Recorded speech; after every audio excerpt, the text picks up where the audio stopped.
Nagaa akkam jirtan hordoftoota Nagaa TV baga deebitanii gara chaanaalii keenyaa nagaadhaan dhuftan.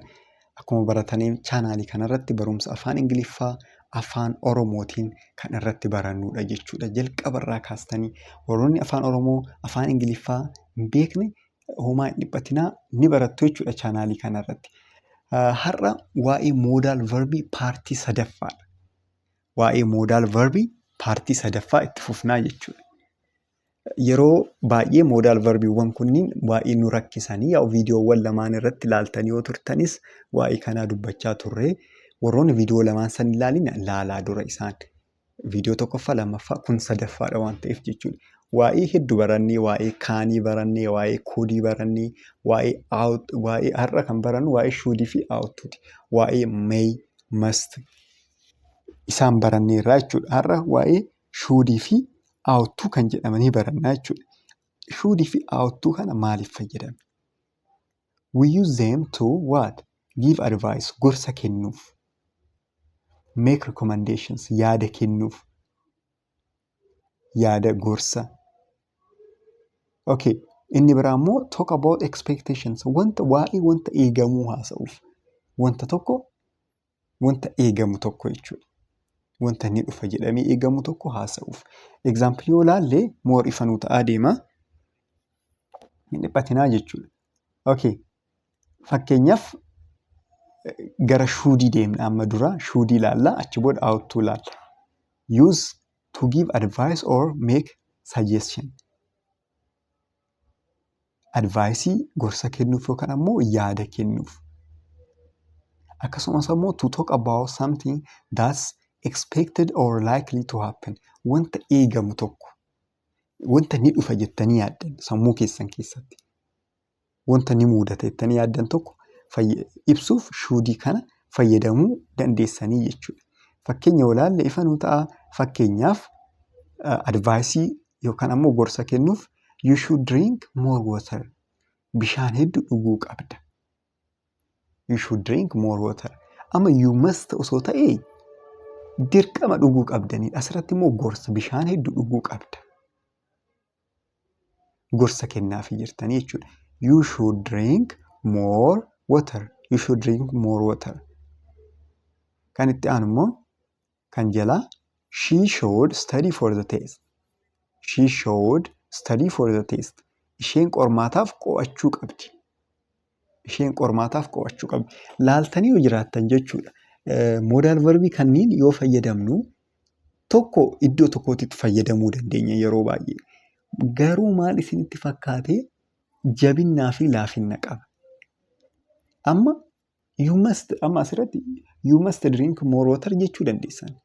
Garuu must yoo jettan dirqama godhaa jirtan. Should yoo jettan gorsa godhaa jirtan. Kanaaf kanniin garaagarummaan isaan keessa jiru jechuudha. Iddoo jirtan laaluu qabdan.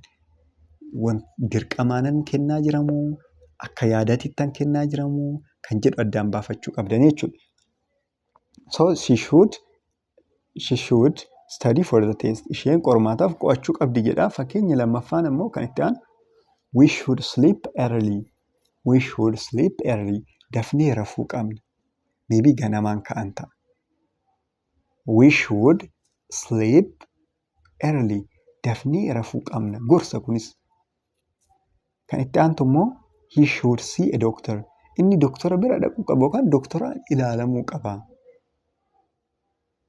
You should see a doctor yoo isin jedhe wanta akkasii dhukkubeeffaa yoo itti fakkaate doktora bira deemi ilaalanii jechuu barbaade he should see a doctor jechuu danda'a jechuudha. Amma shuudiin advaayisii ibsuudhaaf jennee jirra. Inni immoo wanta eegamu tokko kan biraa immoo jechuudha.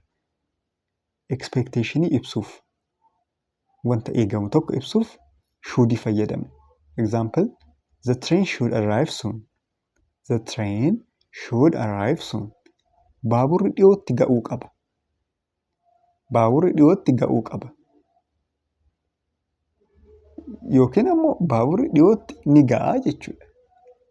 Baaburri dhiyootti ni ga'a kan jedhu agarsiistan. Eegaa jirtuu jechuudha. Sa'aa inni itti deeme, sa'aa inni itti deebi'u ni beektanii. Kanaafiyyuu baaburri dhiyootti ni ga'a.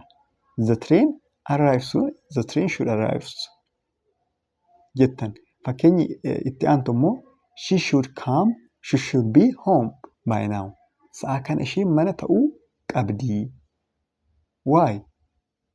Ni beektan jechuudha. You have to know the reason. She should be home by now. Waa'ee ishee ni beektan. Akkanumatti osoo hin taane kan dubbattan expect wanta eegamu tokkodha amma. Isheen mana ta'uu ni beektanii jechuudha. Sa'a kana isheen mana ta'uu qabdi. She should be home by now. Kan itti aanu immoo wanti kanarratti jechuudha. Expectation ought to kan jettuun. Ought to illee maal isinitti fakkaate? Advice kennuuf fayyadamna. Yookaan gorsa kennuuf fayyadamna. Garuu gorsa akkamii kenninaa kan jedhudha amma asirratti. Xiqqoo shuudirra kan ol guddatu. Xiqqoo gorsillee yaa'u wanti qabaa mitiiree? Kind wanti qaba kan garagaraati. Gorsi xiqqoo ulfaatu ni jira. Gorsi salphaa taatee ni jirti. Kanaaf kanammoo kun shuudirra gorsa xiqqoo ol guddatu wanti gochuuf fayyadama. Fakkeenyaaf you should ought to apologize. You should ought to apologize. Dhiifama gaafachuu qabda. Maybe namni amma nama tokko dhiifama gaafachuu qabda akkasiin jedhu balleessaan keeti jedhee yoo amane ati ishee dhiifama gaafachuu qabda. Isa dhiifama gaafachuu qabda. You ought to apologize. You should apologize jechuun dandeessan garuu there's something different. Wanta garaagarummaa qaba keessa isaatetti jechuudha. Dhiifama gaafachuu qabda. You ought to apologize. Apologize jechuun dhiifama gaafachuu. Apologize. Kan itti aanu immoo they ought to study harder. Isaan sirriitti kan duraanirra darbe caalaa maal gochuu qaban? Qo'achuu qabanii. They ought to study harder. Isaan sirriitti qo'achuu qaban kan duraanitirraa jechuudha. Okay. Kan itti aantu immoo we ought to help each other. Nuti wal gargaaruu qabna. We ought to help each other. Nuti illee wal gargaaruu qabna.